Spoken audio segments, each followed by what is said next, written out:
యెహోషువ బహు సంవత్సరములు గడిచిన వాడే 23వ అధ్యాయం స్టార్టింగ్ నుంచే ఉంటుంది.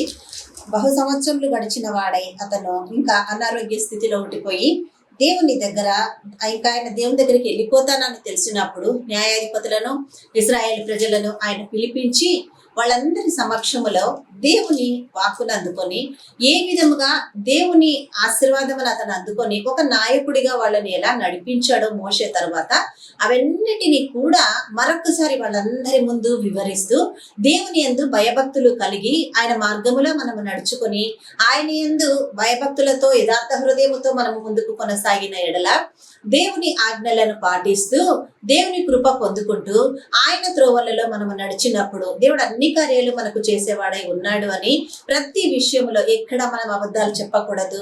ఆయన ఆజ్ఞల్ని అనుసరించాలి.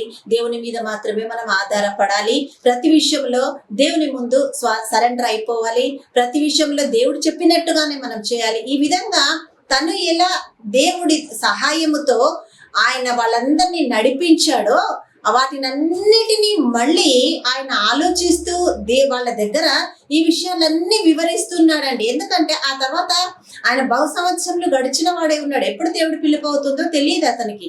కాబట్టి ఈ విషయాలన్నీ కూడా ఆయన వాళ్ళతో మాట్లాడుతూ అప్పుడు చెప్తున్నటువంటి మాటనే